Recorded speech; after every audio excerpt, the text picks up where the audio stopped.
Bonjour, donc on est le 19 février 2019 et ici je vais poser un petit problème, euh, sachant qu'il est marqué MP+, ME-, MN0.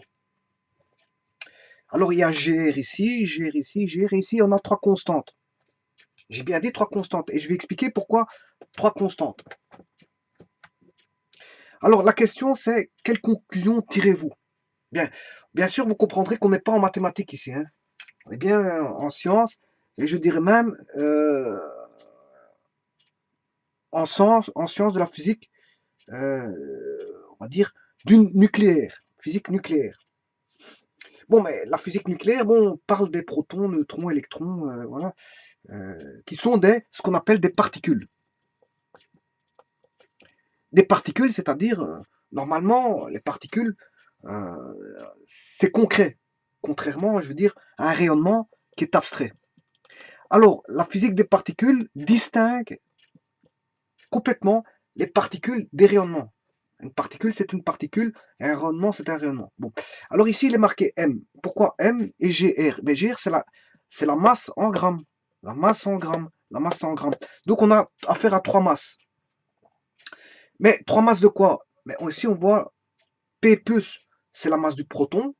ME-, c'est la masse de l'électron. Mn0, c'est la masse du neutron. Alors, pourquoi P+? Parce que le proton, on sait bien qu'il a une charge unitaire positive, alors que l'électron a une charge électrique négative. Donc, elles sont chargées. Les particules que vous voyez ici sont chargées. L'une positive et l'autre négative. Par contre, le neutron, il est neutre, comme son nom l'indique, neutron neutre. Donc, ce qui veut dire qu'il n'y a aucune charge ni positive ni négative, mais elle est neutre. Alors, leur masse respective, la masse du proton est de 0,16 726, 100 millièmes, 16 726 100 millièmes. La masse de l'électron, c'est 91 1095, aussi 100 millièmes. Donc on a 1, 2, 3, 4, 5 chiffres. 1, 2, 3, 4, 5 chiffres après la virgule. Et là, 1, 2, 3, 4, 5 chiffres après la virgule. On a chaque fois, donc on a atteint une précision de l'ordre du dixième, centième, millième, 10 millième, 100 millième, de l'ordre du 100 millième. On a une précision de l'ordre du 100 millième ici. Donc les particules, les différentes particules que vous voyez ici, qui sont des particules distinctes, bien sûr, hein, elles sont pas c'est trois particules différentes, de par leurs propriétés, leur nature, et voilà, elles sont complètement distinctes au niveau de leur masse, au niveau de leur charge, etc., etc. Il y a beaucoup de propriétés qui se différencient entre elles. Donc on a la masse du proton qui vaut 0,16 16726 100 millième fois 10 exposant moins 23, autant dire que c'est une masse très infime, très petite. Hein. La masse de l'électron, incomparable bien sûr avec les astres qui sont, je veux dire, des masses très importantes. Ici, c'est une masse très petite. Voilà. Donc, on peut avoir ce qu'il voulait, le très grand et le très petit. Le monde du très petit, ce sont le monde des atomes, si vous voulez. Et ça, vous le savez très bien. Bon, mais je fais tout simplement une parenthèse de rappel et d'analogie, parce que c'est pas uniquement de rappel pour vous rappeler qu'il y a le monde du petit et du grand, mais c'est pour vous faire une analogie que il y a des structures, je veux dire, qui sont plus ou moins, je veux dire, communes, communes. Hein. Dans beaucoup de caractéristiques et de propriétés, on peut retrouver certaines choses dans le très petit, comme on peut le retrouver dans le très grand. Voilà, on va dire toute proportion gardée, bien sûr, et bien sûr pas au travers de rapports bien sûr, hein, sans commune mesure euh, euh, de rapport entre le petit et le grand. Il n'y a rien à voir, je veux dire qu'il n'y a rien à voir entre le petit et le grand, mais malgré tout, il y a des caractéristiques qui ressemblent. Voilà, au niveau de, voilà, de la rotation, de certaines forces, etc., etc. Bon, mais donc on a affaire à une masse du proton qui est 16 726 fois 10 exposant moins 23 grammes. Et ici, bien sûr, ici, c'est 91 095 fois 10 exposant moins 27 grammes. Et là, pour la masse du neutron, 167 000, 16, non, ici, je me suis trompé, c'est 16 726 100 millièmes fois 10 exposant moins 23. 91 095 100 millièmes fois 10 exposant moins 27. Et 16 749 fois 10 exposant moins 23. 100 millièmes. Et tout est exprimé, si vous voulez, en grammes. Voilà. Autant dire que le gramme est une unité très petite, mais là, on voit tout de suite qu'on se rapproche du zéro, parce que 10 exposant 23, hein, on est très proche du zéro. Hein. Voilà. Mais vous savez que dans les nombres réels, bon, on peut se rapprocher du zéro tant qu'on veut. Parce qu'entre deux nombres, il existe toujours un nombre, toujours aussi petit soit-il, qu'on peut se rapprocher du zéro. Donc, qu'est-ce que c'est que l'infiniment petit? C'est la limite quand une valeur tend vers 0. Ouais, on a un delta x qui tend vers 0, eh bien, on a un infiniment petit, si vous voulez. Quand on a un infiniment petit, c'est quand on a un écart qui tend vers 0. Un écart qui tendrait vers 0, mais on a un infiniment petit. Et ici, par rapport au 0 qui serait, je veux dire, 0 qui serait une valeur fixe, hein, eh bien, un infiniment petit se rapproche de 0. Effectivement, c'est le cas ici. C'est le cas ici, de par plusieurs choses, notamment la puissance. On a une puissance de 10-23 ici, là 10-27, et là 10-23. Et en plus de ça, on est en grammes. Donc vous savez que l'unité de gramme est une unité déjà petite en soi. Hein, on peut prendre, avec ses mains, tout le monde peut prendre 1 kilo. Hein, pour autant qu'on soit, je veux dire, valide, tout le monde peut prendre 1 kilo. Bon, c'est pas lourd 1 kilo. Par contre, bon, vous comprendrez qu'un gramme, c'est 1000 fois plus petit que le kilo. Or, déjà 1 kilo, c'est rien du tout. Alors, 1 gramme, c'est encore plus petit. Mais alors, si vous mettez encore 10 moins, si le gramme est déjà petit, hein, en soi pour l'être humain, mais 10 exposant moins 23, c'est encore d'autant plus petit que le gramme. Donc, vous voyez qu'on est proche d'une masse presque nulle. Enfin, pour l'être humain. Parce que si on descend, enfin, si on, ouais, tout est relatif. Voilà. On a affaire à ce qu'on appelle une histoire de relativité. Relativité, qu'est-ce qui est petit, qu'est-ce qui est grand? L'astuce, elle est là. Hein. Si vous prenez déjà quelque chose qui est très petit, mais proche du petit, mais bon, ils ne seront pas petits entre eux. Et le problème, il est là. C'est relatif. Tout est relatif au niveau, voilà. Il y a l'échelle des grandeurs relatives à l'être humain. Il y a l'échelle du petit par rapport à l'être humain, mais l'échelle du petit par rapport au petit, bon, c'est discutable. Et justement, la question, elle est là. Ici, quelle conclusion tirez-vous? Eh bien, c'est ça la question. Hein. Quelle est la conclusion que vous allez tirer comme, en voyant ceci? Eh bien, on va la tirer. Bon, mais avant ça, il faut que je fasse tout d'abord une petite parenthèse. Et cette petite parenthèse, c'est que l'atome,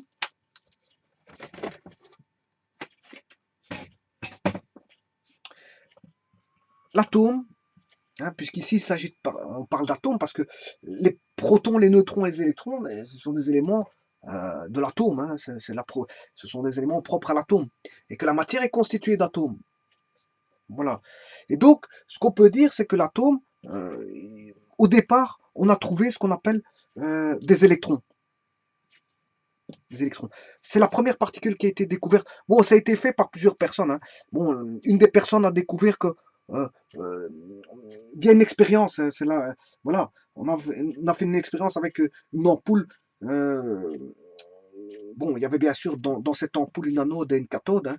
Voilà, une anode et une cathode. Eh bien, dans cette ampoule, avec un gaz dedans, vous comprendrez que il y avait des particules voilà, qui passaient, je veux dire, de l'anode à la cathode.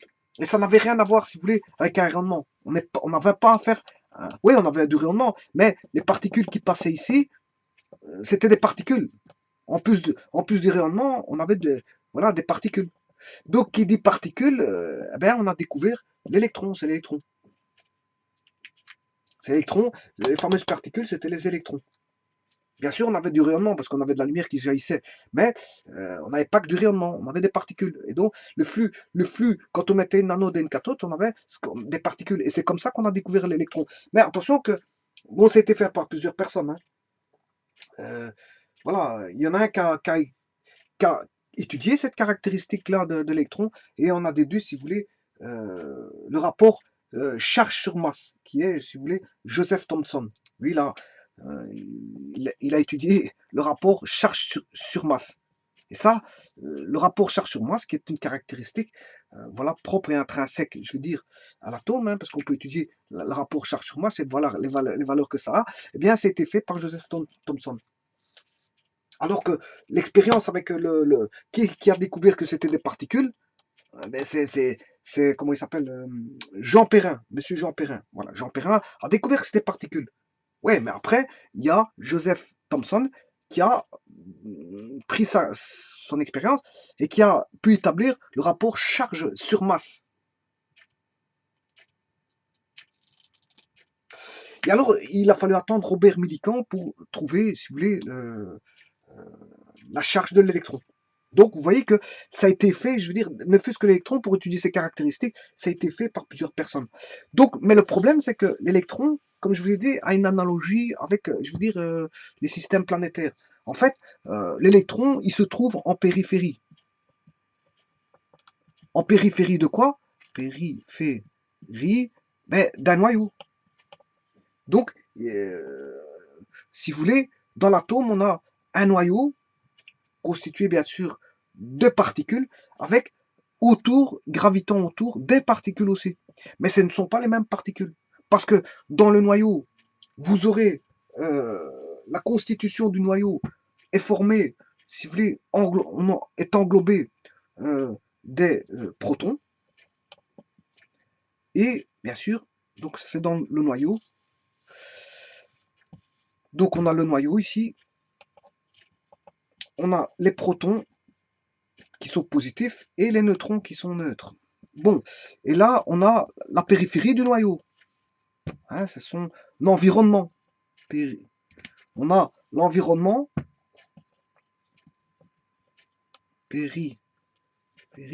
Qu'est-ce que c'est que ceci? Qu'est-ce que c'est que tout d'abord l'atome? L'atome, c'est la constitution d'un tout, d'un environnement avec des particules.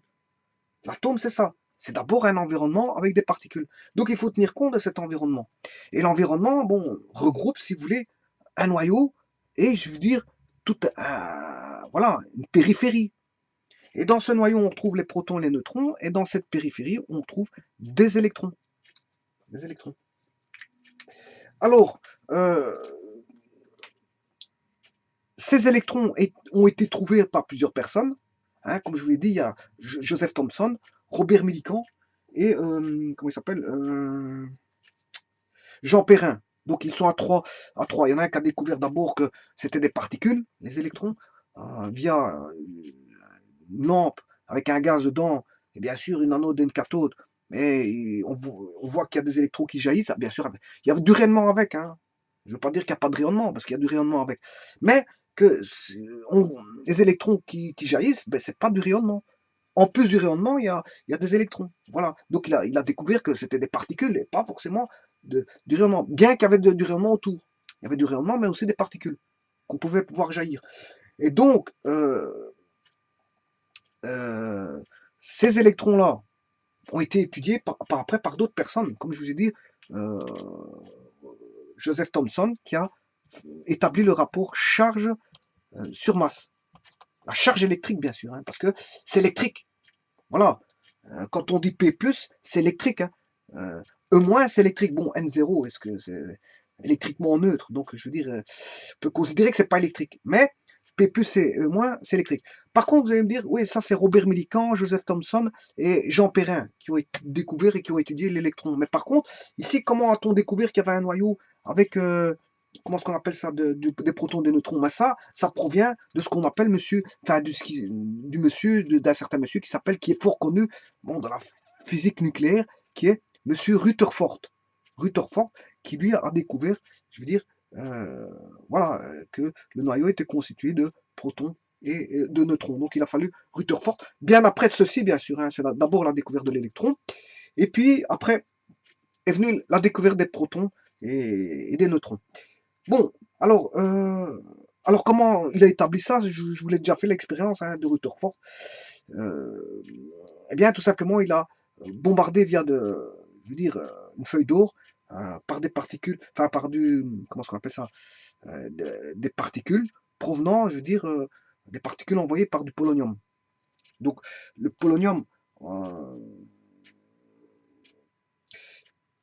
euh, envoie donc un faisceau de particules et la feuille d'or va laisser passer ou va collisionner certaines. Et ceci qu'il y a des collisions, mais il y en a qui sont rejetées, parce qu'il y a des collisions qui viennent frapper, comme si on venait frapper un mur avec une balle. Il y en a qui rebondissent, mais certaines balles vont passer. On peut voir ça comme ça. Si les balles passent, ça veut dire qu'il y a du vide. Il y a du vide, il y a des interstices de vide. C'est pour ça que les balles passent. Maintenant, si les balles rebondissent, c'est parce qu'en fait, qu'est-ce qui se passe? Ben, c'est que on vient toucher des interstices où il n'y a pas de vide. C'est simple comme vision des choses, mais c'est comme ça qu'il a pu découvrir, grâce à un faisceau de particules envoyées par du polonium, bien sûr entouré par du plomb pour éviter, je veux dire, des rayonnements, parce que le polonium c'est radioactif, pour éviter des rayonnements, voilà. Donc on met du plomb tout autour et on envoie, et pour que le faisceau soit bien ne soit pas divergent, pour qu'il soit bien droit, ben on met tout un système, je veux dire, voilà, euh, un système pour diriger, si vous voulez, le faisceau. Pour diriger le faisceau. Voilà. Et qui viennent frapper la feuille d'or. Voilà. On essaie de ne pas avoir un faisceau divergent, mais un faisceau, je veux dire, qui soit en ligne droite. Bon, et c'est comme ça que Rutherford a pu découvrir qu'il y a le proton, le neutron et l'électron. Alors que là, bon, c'est plusieurs personnes qui ont découvert, bon, et étudié l'électron. Bon, ceci étant dit, la charge du proton, eh bien, c'est la plus petite charge électrique existante. Elle se mesure, bon, la charge électrique, c'est calculé, enfin, c'est M. Coulomb qui a donné son nom aux unités de charge électrique. Et donc, la plus petite charge électrique du proton, comme elle est positive, mais c'est plus, puisque c'est une charge positive, et elle vaut 1,6 fois 0,02, 1,602 19 fois 10 exposant moins 19 coulombs, qui est fort utilisé en électricité, hein, quand on calcule, je veux dire, les charges, les unités de charge au niveau des champs coulombiens ou d'autres champs. On retrouve assez souvent, je veux dire, voilà, ouais, on entend souvent parler de champs coulombiens. Donc, Monsieur Coulomb, il a travaillé beaucoup dans les champs électrostatiques, si vous voulez. Donc ici, l'unité de charge électrostatique est en coulomb, et ça vaut 1,06, 1,602 fois 19 fois 10 exposant moins 19 coulombs. Alors, maintenant, la charge du neutron, il vaut combien? Mais elle vaut 0 parce qu'il n'y a pas de charge. Il n'y a pas de charge possible pour le neutron parce qu'il est neutre, électriquement neutre, donc il n'y a pas de charge, elle vaut 0. Maintenant, l'électron, ben, c'est la même chose que celle du proton. En valeur absolue, elles sont les mêmes, en valeur absolue. Mais simplement, attention que ceci, c'est une constante fort connue. Hein. D'ailleurs, je dois l'avoir, pour autant, ouais, dans ma machine à calculer.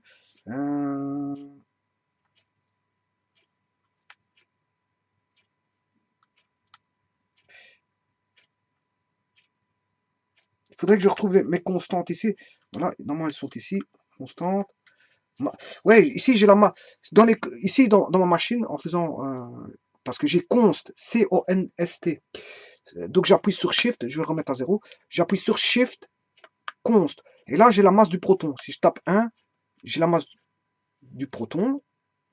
Je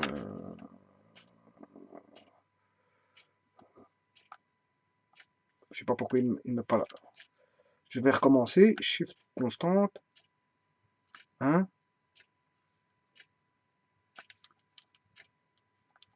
Je sais pas.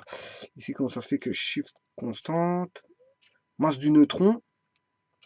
Ah, peut-être que la mémoire a été vidée ici. Parce qu'il me met 0. Ah, peut-être que j'ai vidé la mémoire. Je vais aller chercher une constante. Shift constante. Masse de l'électron.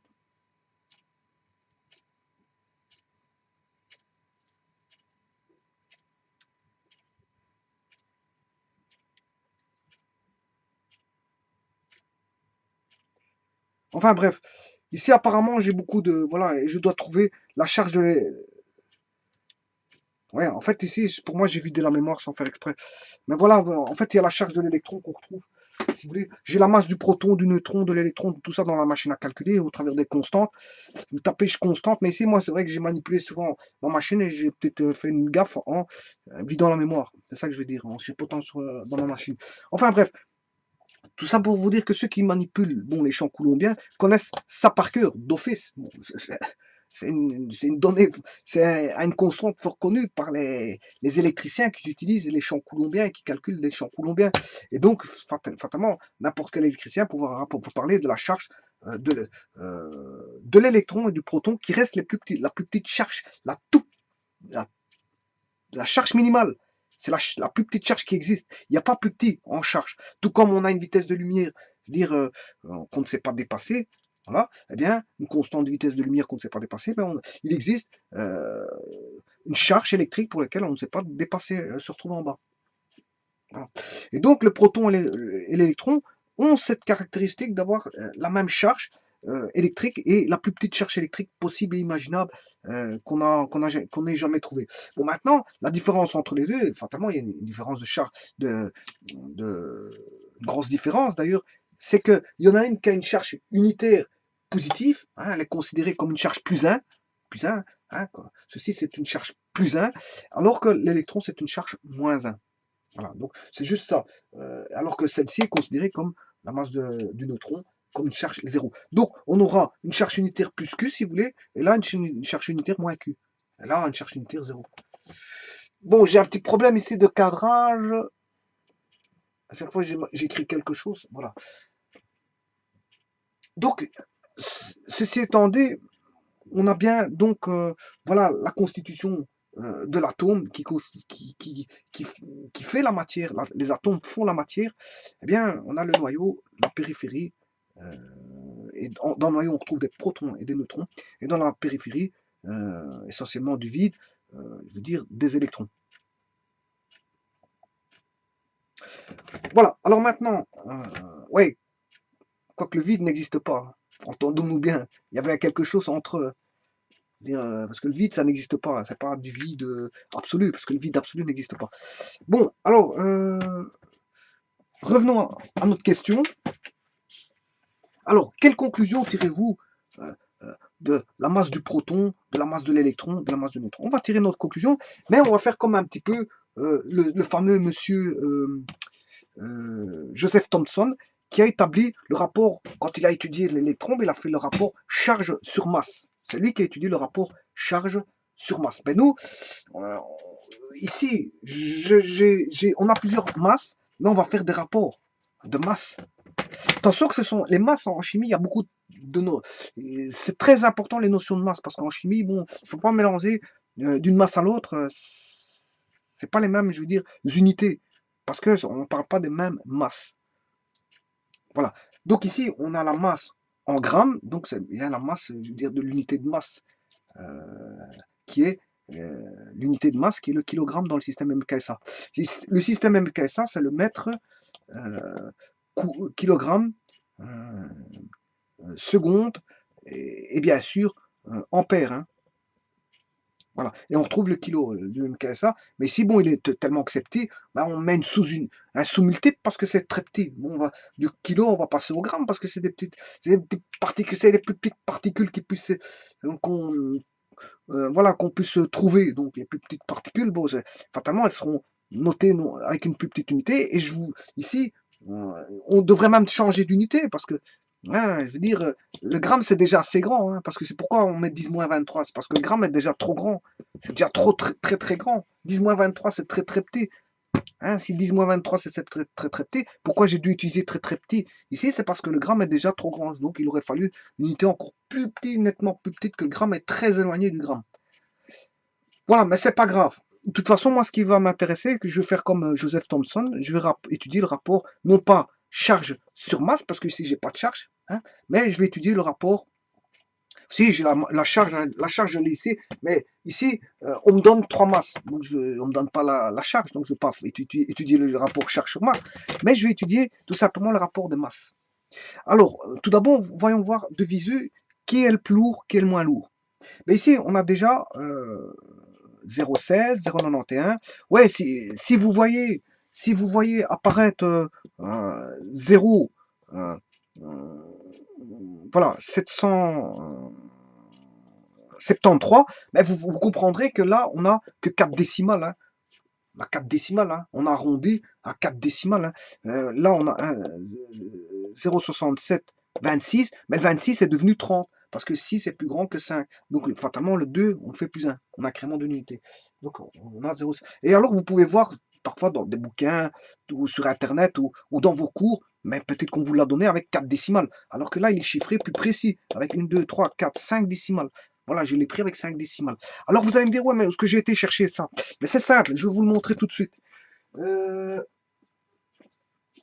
pour autant que je trouve, je vais vous le montrer pour autant que je trouve la table. euh,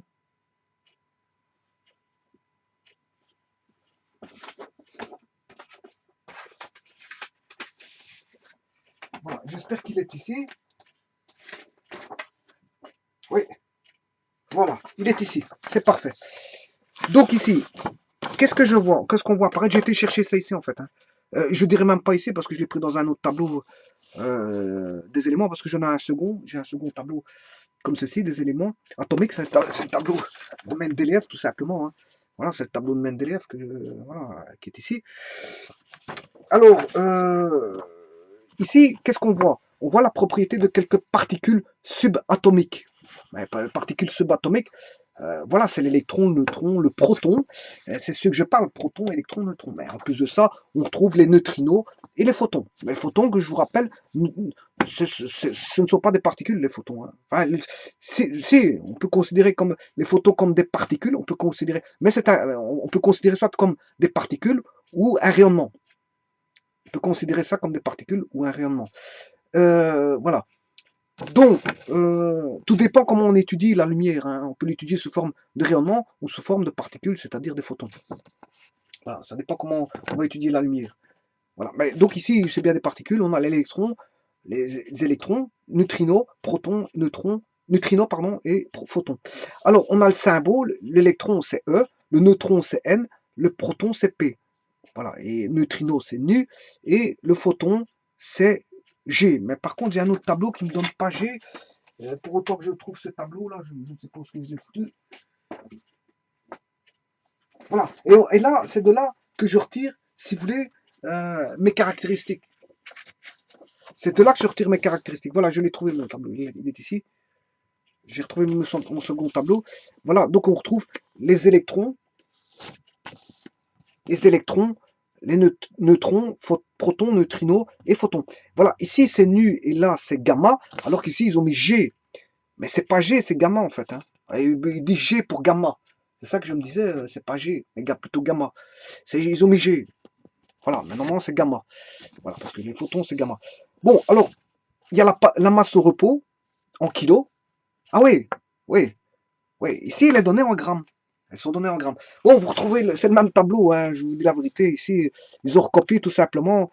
Donc, j'utilise ce tableau aussi, ou ce tableau-là, que j'utilise le tableau ici. Voilà, voilà, ce tableau-ci, ou que j'utilise ce tableau-là. Mais fatalement, c'est la même chose, sauf qu'il y a une petite modification au niveau du G. Ils ont mis, à la place de mettre gamma, ils ont mis G, mais c'est les mêmes valeurs. Alors maintenant, ça c'est la masse au repos, parce que rappelez-vous qu'il y a la fameuse équation, bon, E égale mc carré. Voilà, vous comprendrez que la masse est variable en fonction de la vitesse. Puisque m égale E sur c carré. Donc, voilà, ça c'est les masses au repos. Voilà, c'est les masses au repos. Et donc, ce qu'ils ont mis là, ce sont les masses au repos, mais ils sont en kilos. Alors, pourquoi l'ont-ils mis en kilos? Je vais vous expliquer pourquoi. Pourquoi les masses sont en kilos? Enfin, je ne sais pas si on voit là. Pourquoi la masse au repos est en kilos? Donc, c'est pas une masse bon, qui circulante, hein, elle est au repos parce que justement, il y a la fameuse équation ici de E égale mc carré où la masse est variable en fonction de la vitesse. Voilà. Donc quand elle n'est pas au repos, elle a une certaine vitesse, mais la masse n'est pas celle-là, fatalement, elle va varier. Bon, alors, euh, surtout que c'est des particules qui vont à certaines vitesses, hein. Si je prends l'électron, bon, l'électron, là, elle circule à proche de la vitesse de la lumière, donc vous comprendrez que la masse au repos et la masse circulante n'est pas la même. Bon, ici, pourquoi l'ont-ils mis en kilos? Et je vais le mettre tout de suite en kilos. Hein. Pourquoi avoir choisi le kilo? Regardez qu'est-ce qui va se passer si je mets en kilos. Bon, si je mets en kilos, bon, on passe de 10 moins 23 à du gramme au kilo, il y a 10 moins 3. Voilà. Parce que, voilà, 10 moins 3 kilos fait, si vous voulez, 1 gramme. 1 gramme, c'est 10 moins 3 kilos. Donc, si j'avais 1 gramme, si je remets en kilos, il faut que je mette 10 moins 3. Voilà. Et ici, il faut que je mette 10 moins 3 kilos.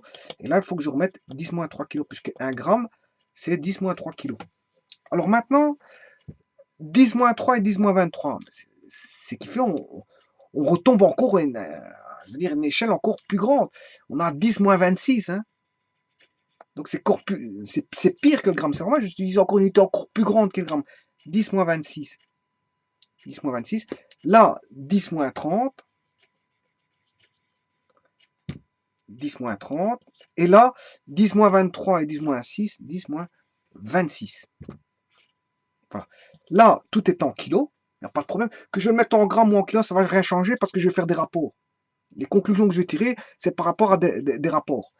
Alors maintenant, l'écriture n'est pas Corbonne. Pourquoi? Parce que ici, c'est pas une écriture scientifique. L'écriture scientifique, c'est une valeur qui est comprise entre 1 et 9. Donc je dois avoir 1, quelque chose, ou 2, quelque chose, ou 3, quelque chose, 5, quelque chose, 6, quelque chose, 7, quelque chose, 8, quelque chose, 9, quelque chose. Donc la valeur est toujours comprise entre, si vous voulez, entre 1 et 9. Entre 1 et 9. Donc, pour qu'elle soit comprise entre 1 et 9, ici, il faut que je recule encore d'un cran cette virgule. Donc, je vais avoir 1,6. Et là, 1,6 c'est une écriture scientifique. Là, c'est une écriture pure scientifique. Parce que là, j'ai une valeur qui est comprise entre 1 et 9. Bon, maintenant, 0,91, c'est pas une écriture scientifique. Donc, pour qu'elle soit une écriture scientifique, il faut que je mette 9,1. 9,1. Voilà.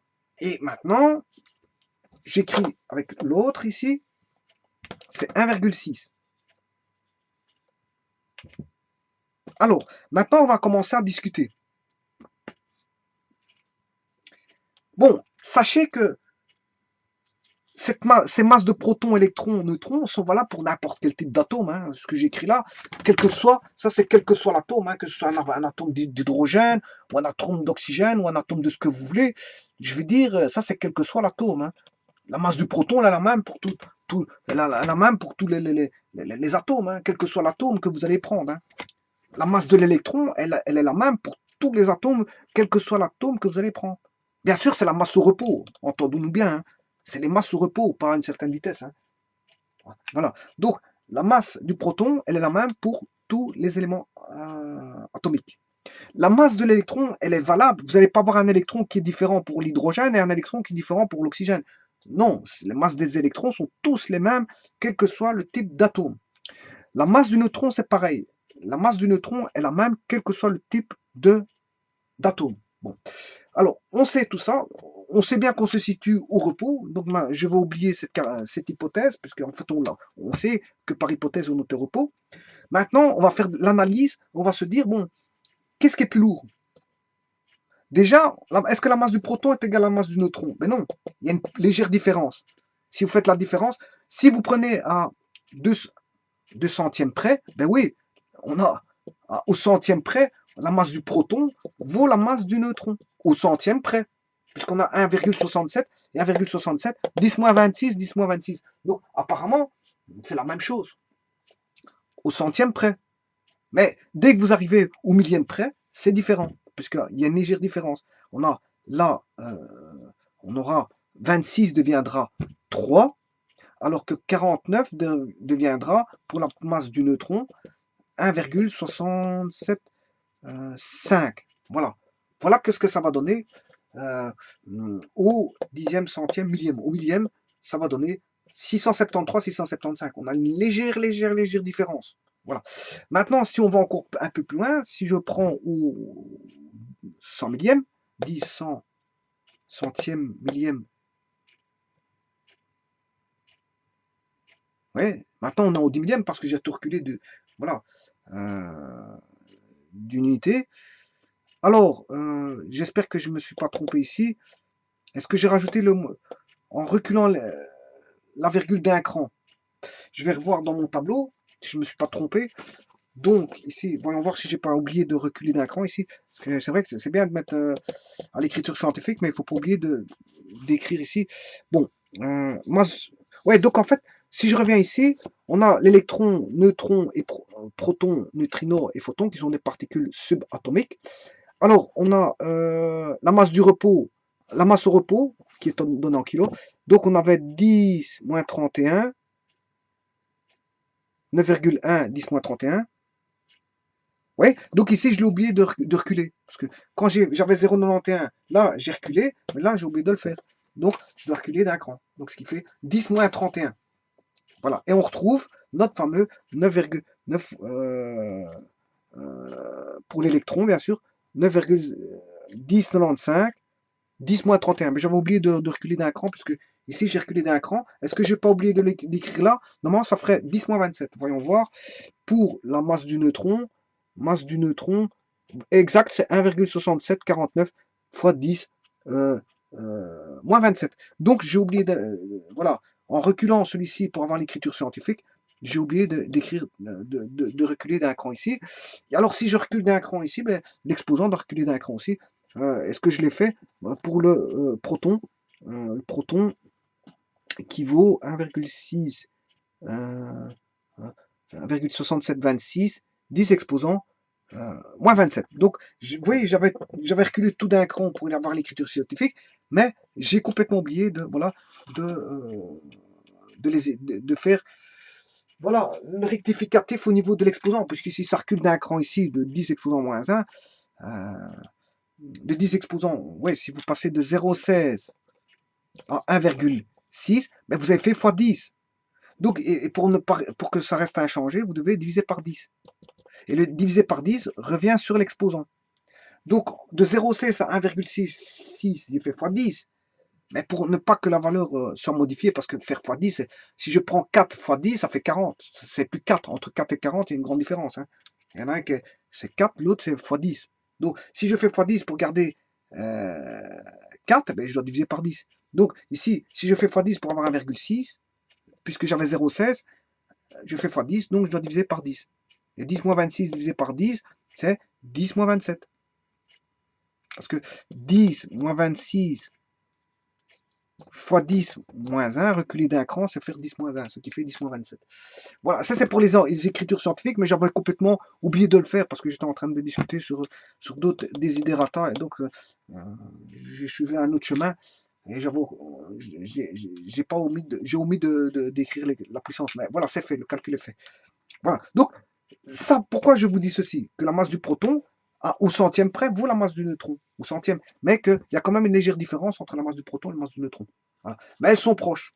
Elles sont proches. 10 moins 27, 10 moins 27. 1,672, 1,674 au millième près. Voilà. Elles sont proches. Par contre, et c'est ça que je vais vous montrer maintenant, hein, quelle conclusion tirez-vous? Mais que la masse du proton et la masse du neutron sont très proches, je veux dire, au centième près, ils sont même égaux. Mais que la masse du proton, on va faire la masse du proton ou la masse du neutron parce qu'elle est proche du proton. Hein. C'est pas la peine de faire ceci divisé par ceci. La masse du neutron divisé par la masse du neutron divisé par la masse de l'électron, c'est pas la peine de faire parce qu'en fait, la masse du neutron, ça vaut environ la masse du proton. Environ la masse du proton. Donc je vais plutôt faire la masse du proton sur la masse de l'électron. Voilà. Et c'est ça que je vais m'atteler à faire, comme a fait, je veux dire, Joseph Thomson, parce que Joseph Thomson, il a fait le rapport de charge sur masse. Voilà, il étudie les rapports de charge sur masse, par des expériences que je vous expliquerai peut-être plus tard. Par une expérience que je vous expliquerai plus tard. Voilà. Et qu'on peut, je veux dire, refaire dans un laboratoire, comme voilà, sans trop de difficultés, comme on l'entend. Alors maintenant, faisons le rapport masse de proton, et c'est ça qu'on va tirer comme conclusion. Quel est le rapport de la masse du proton, quel que soit l'atome, bien sûr, je le répète, sur la masse de l'électron au repos, quel que soit, je veux dire, l'atome. Eh bien, on va voir, après, on va tirer une conclusion de ceci. Si je fais 1,6 fois, ouais, je vais aller au détail, 67,26 fois 10 exposant moins 27 sur la masse de l'électron qui vaut 9, sous forme d'écriture sous forme scientifique 10 95 fois 10 moins 31. Là, vous voyez qu'il y a 10 moins 31, ce qui va donner ici, si vous voulez, fois 10 exposant 31, si je remonte cet exposant-là. Et donc, si je fais 10 31 et 10 moins 27, de 27 à 31, il y a 4. Il y a 10 exposant 4. Moins 27 plus 31, ou 31 moins 27, c'est 10 exposant 4. Voilà. Donc, il y a un 10 000 qui va apparaître. Donc, on va faire un rapport ici d'un nombre qui vaut environ 1 et d'un nombre qui vaut environ 10. Et je peux me dire que j'aurai plus ou moins un nombre qui vaudra 10 exposant 4 sur 10, qui fait... c'est un nombre qu'on va retrouver K fois 1000, dans les milliers. K fois 1000, je peux vous le dire. C'est une constante. On se rapproche de 1000. On sera entre 1000 et 2000. Pourquoi? Parce que je vois qu'ici, on est proche de 2, hein, on a 1,5, là on est proche de 10, 1,5 proche de 10, bon, combien je sais faire, je sais mettre 10 dans 1,5, je sais le mettre 6 fois, donc si je fais 10 000 divisé par 6, je vais me retrouver environ, ceci, environ 1600. On va dire, on va se retrouver entre 1500 et 2000. Voilà, là je suis plus proche de la réalité. Entre 1500, je serai entre 1500 et 2000. Bon, maintenant on va calculer avec précision. Bon, ça c'est la première approximation. Je me dis que j'ai une valeur qui devra être entre voilà, 1500 et 2000. Voyons voir.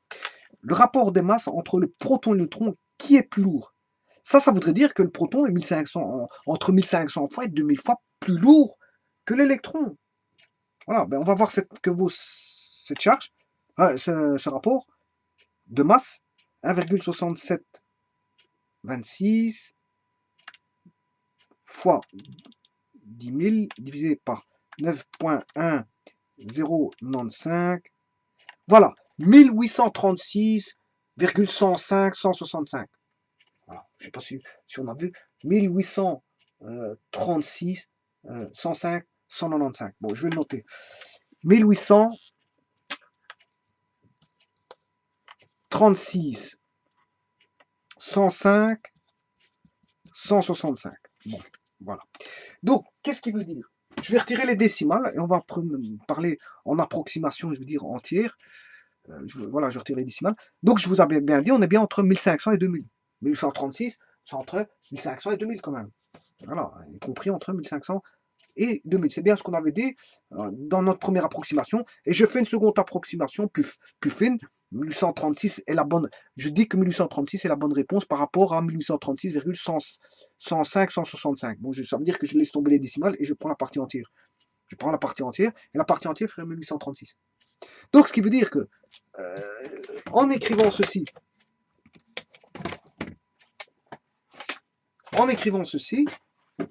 j'ai la masse du proton sur la masse de l'électron qui est égale à 1836. Ce qui veut dire que la masse du proton est égale à 1836 fois la masse de l'électron. Ça veut dire que la masse du proton est 1836 fois plus lourde que la masse de l'électron. Et ça, quel que soit le type d'atome. Hein. N'allez pas voir des protons et des électrons qui sont différents dans des atomes différents. Hein. C'est la masse. C'est ça qui est, je veux dire, intrinsèquement propre, je veux dire, à la matière, c'est que le proton, quel que soit l'atome, un proton reste un proton. Hein, il ne va pas changer parce qu'on change d'atome. Hein. Voilà, c'est ça qui est fondamentalement, je veux dire, dans la matière cohérente, qu'est-ce qui est cohérent dans la matière? Mais c'est ça, on retrouve une certaine cohérence. Cette cohérence, c'est que tous les protons ont la même masse, tous les électrons ont la même masse, quel que soit le type d'atome. On aurait pu croire que, bon, hein, que les premiers chercheurs auraient pu se dire, ouais, non, j'ai trouvé une masse de protons pour l'hydrogène. Et tiens, je retrouve une masse de protons qui n'est pas la même que celle d'hydrogène dans l'oxygène. Bon, il n'en est pas le cas. On va dire qu'il y a une uniformisation, une standardisation de la masse du proton, quel que soit, je veux dire, le type d'élément. Voilà. Et que quand on fait ce rapport, mais ce rapport est constant. Ce rapport de masse entre le proton et l'électron. Bon, vous allez me dire que si je fais le rapport de masse entre la masse du proton, du neutron et de l'électron, ben, comme la masse du proton est proche de celle du neutron, ben, si je fais le rapport de masse, je vais trouver 1836 aussi, quelque part, quelque chose comme ça. Parce que la masse du proton est proche de celle du neutron, on se rapproche de 1836. Donc, au bout du compte, la masse de l'électron est 1836 fois plus petite que celle de la masse du proton. Autant dire euh,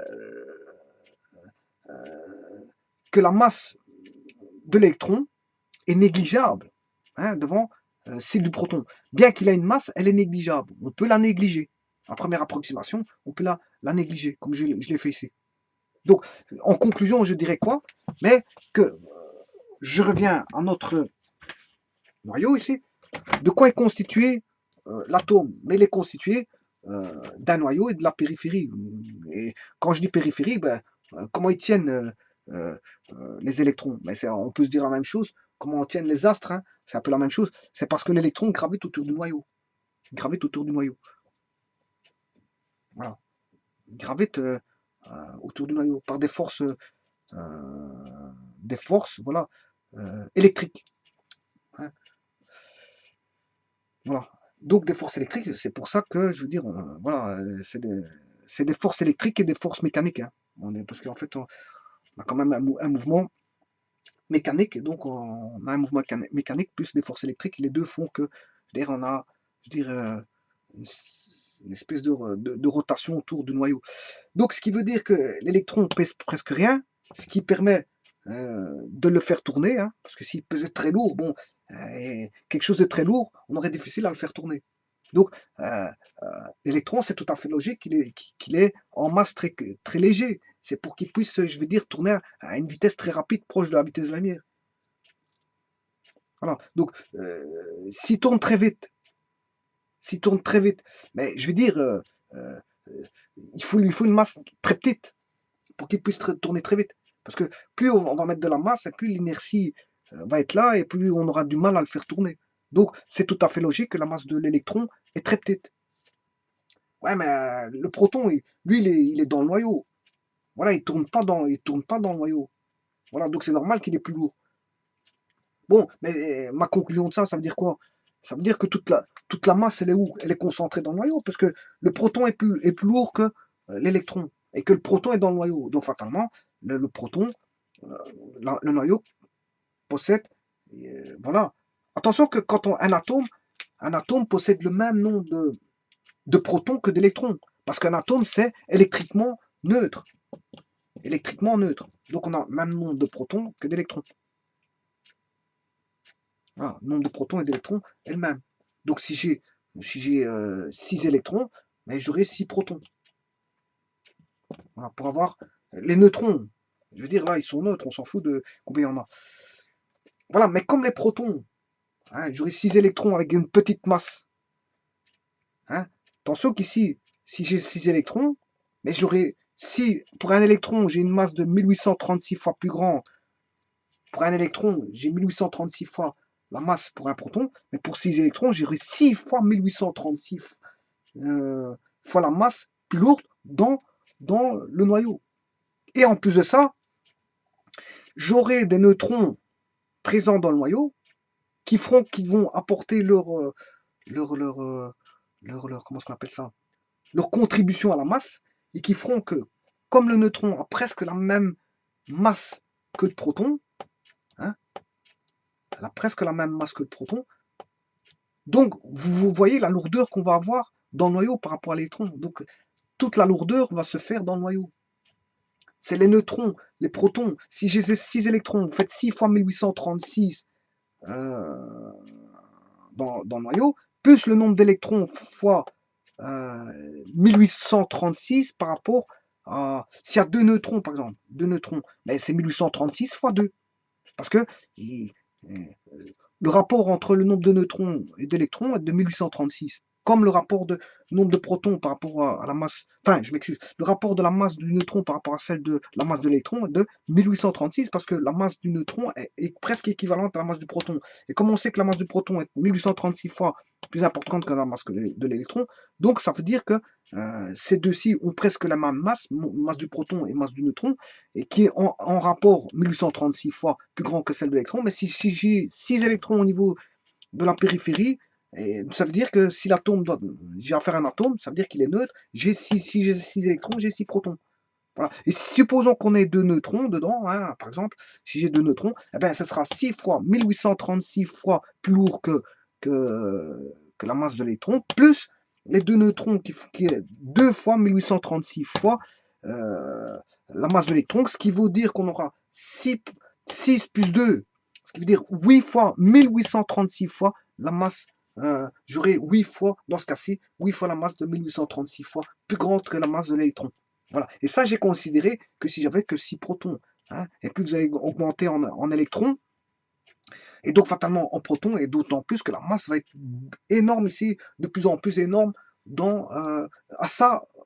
Si on nous a dit encore des neutrons en plus, la masse du noyau, c'est là où est concentrée toute la masse. Toute la masse.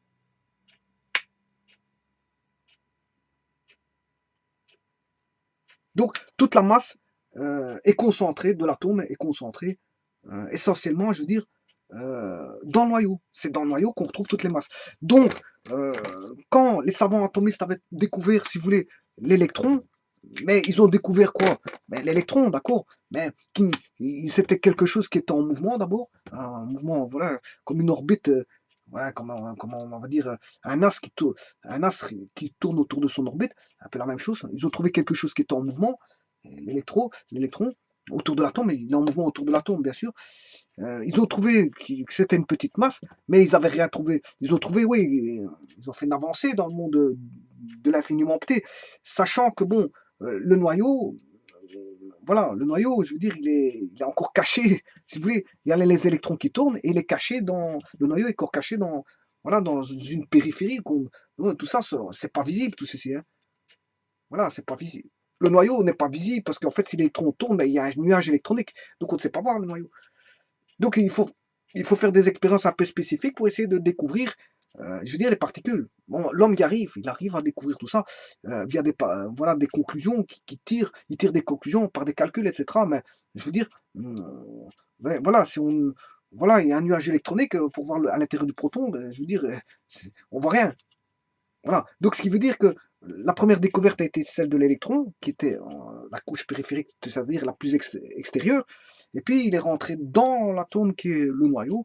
Et là, il a pu découvrir des éléments fort importants. Donc, ça a été le travail de Rutherford au travers de son expérience avec le polonium qui a débombardé la feuille d'électron, la feuille d'or, je m'excuse. Eh bien, tout ça pour vous dire qu'il a découvert quelque chose de fondamental, parce que je veux dire, dans le proton, c'est quasiment la masse.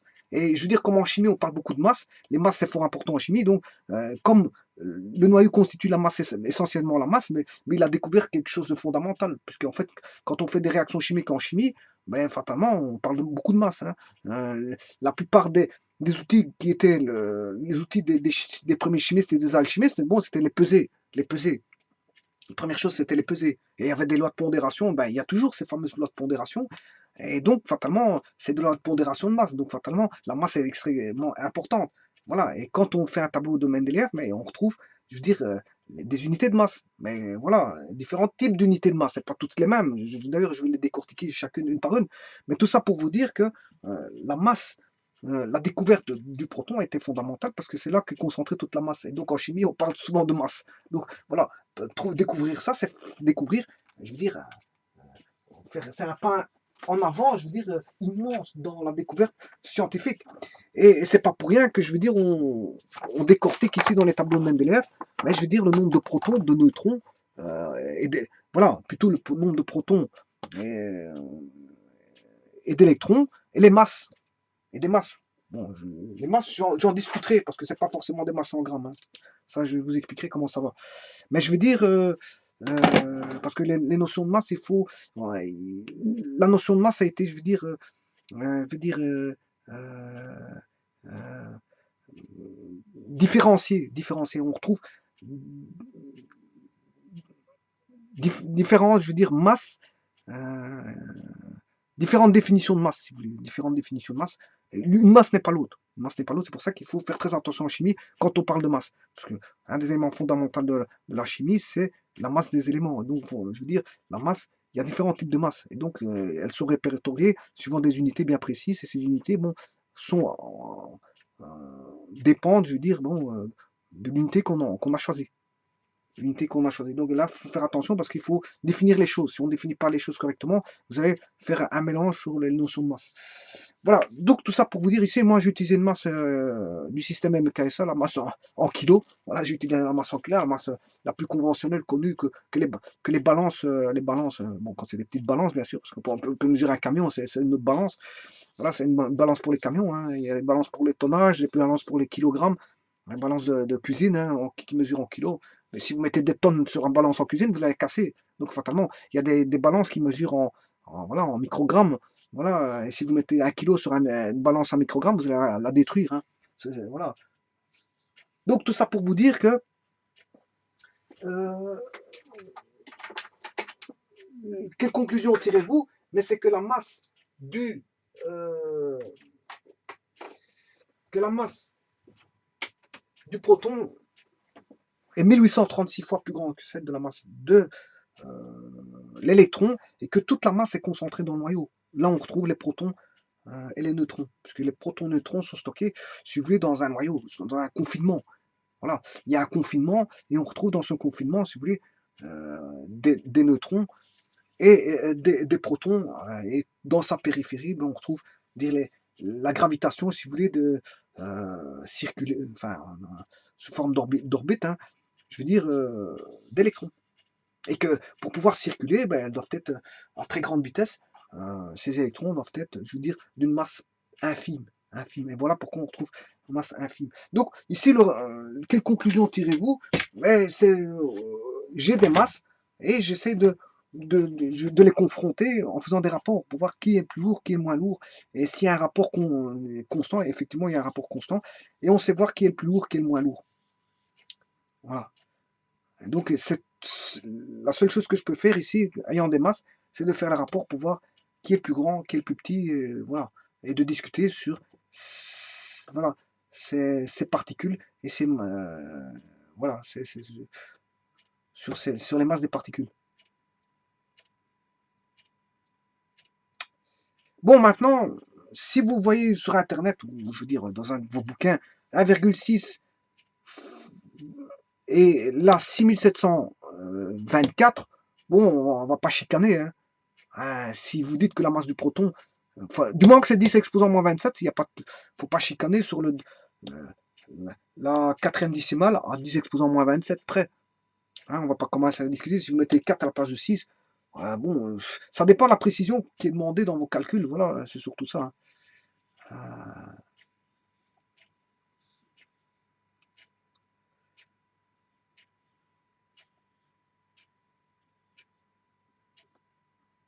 Et alors ici, si vous prenez la masse du neutron, encore une fois, si vous allez sur Internet ou si vous allez dans des bouquins techniques ou bons, peu importe, dans votre école, si vous êtes dans une école, si vous utilisez une valeur qui est par exemple 1,67 47 fois 10 exposant moins 27, on ne va pas chicaner non plus, hein, entre 49 et 47 sur la quatrième décimale à 10 exposant moins 27 près. Bon, on est déjà immensément précis, hein, parce qu'on a 10 moins 27. Hein. Attention qu'il faut bien s'entendre qu'ici on n'est pas 10 moins. Oui, si je prends que ceci, là on a 10 moins 4 par rapport à ceci.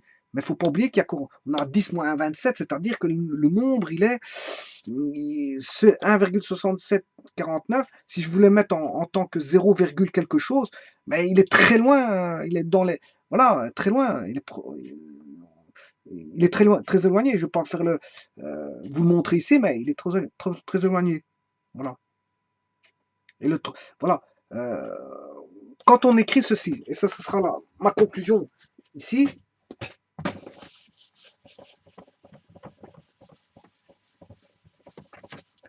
voilà, si je marque 1,4 fois 10 exposant moins 3, qu'est-ce que ça veut dire ça? Mais ça veut dire que j'ai 14 et je dois reculer de moins 3. Donc 10 moins 3, c'est divisé par 1000. Donc 1,4, je divise par 1000. 1, 2, 3. Donc je divise par 10, par 100 et par 1000. Et je retrouve ma virgule ici. Donc vous voyez que, et si maintenant je mettais 10 moins 5, là je vais remettre en dessous 10 moins 5, 1,4 fois 10 moins 5, mais je vais retrouver, si vous voulez, le 0, 0, 0, 0, 0. Voilà, si j'avais 1,4, 1, 2, 3, 4, 5. Voilà, 5.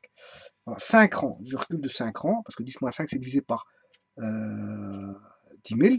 Donc de 1,4, je divise par 10 000. Donc la virgule se déplace pour se retrouver ici. Et vous voyez que le 14, ici, il a reculé d'un cran, voilà, de 2 crans. Et si je devais faire ceci, eh ben, j'aurais ceci, 1, 2, 3, 4, moins 7, si je mets moins 7, et je remets encore 2 zéros, et là vous avez le 14. Donc vous comprendrez que si j'écris 1,672, 6 fois 10 moins 27, eh bien, vous voyez où va se retrouver le 1. Donc ici, il faudra, si j'écris 10 moins 7, j'ai quoi? 10 moins 3, j'ai combien de 0? 1, 2, 3. 10 moins 5, j'ai 1, 2, 3, 4, 5, y compris avec une virgule. Hein. Et là, j'aurai 27 zéros. 1, 2, 3, 4, 5, 6, 7, 8, 9, 10, 11, 12, 13, 14, 15, 16, 17, 18, 19, 20, 21, 22, 23, 24, 25, 26, 27 zéros. La virgule, je la mets là. Et là, apparaît le 1067, 26. Voilà. Alors, ceci étant dit, on va pas chicaner. Si vous avez 27 ici à la place de 26, ou si vous avez 24, vous n'avez pas chicané quand même, parce que regardez où ce que vous êtes. La précision pour laquelle on a trouvé la valeur de la masse, elle est très grande. Hein. C'est une très grande précision. Hein. Voilà, vous imaginez pour arriver jusque-là. Parce que pour arriver déjà ici, on a 10 moins 27. 10 moins 27. 10 moins 27 ici, 10 moins 28, 29, 30, 31, 32. Vous voyez, on est descendu à 10 moins, pour moins 27, si vous rajoutez 5 chiffres, ça fait 10 moins 30. 27, ça fait 10 moins 32. Vous voyez, vous descendez encore très bas, donc c'est une précision de sauce. Hein. Ça, c'est une précision de sauce au niveau des masses. Hein. Calcul de masse, bon, voilà, donc vous voyez que pour calculer ces masses-là, c'est une précision, je veux dire, immense. Hein. C'est des précisions, on atteint des précisions, je veux dire, immenses. Parce que c'est des petites valeurs, voilà, qu'il faut atteindre. Voilà. Bon, maintenant, voilà.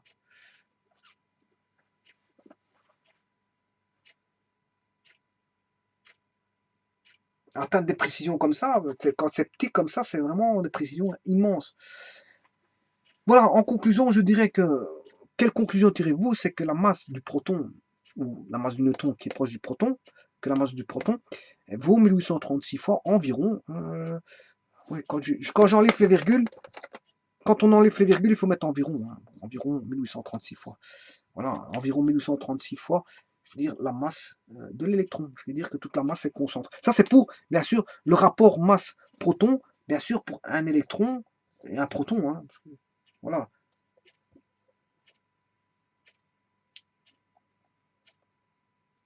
Rapport 1. Ouais, c'est le rapport 1. Ouais, tout à l'heure, peut-être que j'ai raconté une bêtise. Parce que ceci ici, et je terminerai ici avec la vidéo ici, parce que c'est vrai que si j'ai 6 électrons, 6 protons, je racontais peut-être une bêtise. Ici, j'aurai... là, on aura 6 fois 1836. Voilà. Mais il ne faut pas oublier qu'ici, on a 6 électrons. Donc, si on veut vraiment la vraie masse, il faut enlever la masse des 6 électrons. Voilà. Voilà. En tout cas, 6 protons fera 6 fois 1836. Voilà. 6 fois 1836. Par contre, ici, on aura 6 fois la masse d'un électron. 6 fois la masse d'un électron. Ce qui reste petit de toute façon. Hein. Ce qui reste petit. Voilà. Donc si vous voulez, on aura 6 fois 1836 ici. Et là, 6 fois 1.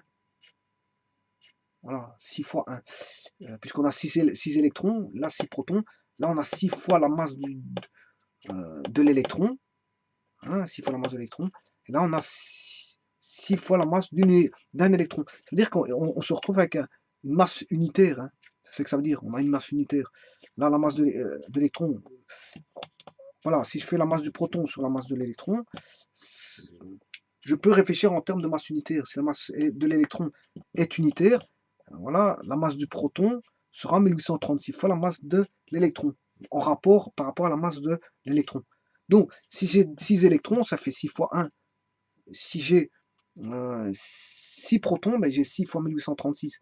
Donc, le rapport, ben, ce sera 6 fois 1836. Et là, comme il y en a 6, il faudra diviser par 6. Donc, le rapport est quand même de 1836. Hein, parce que j'aurai là 6 fois 1836, parce que j'ai 6 protons. Là, j'ai 6 électrons.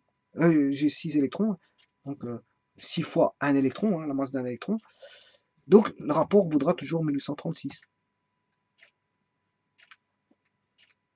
Donc, c'est juste. Rapport, voilà. Le rapport 6 sur 6 vaudra 1836. Voilà. Voilà, je vous remercie.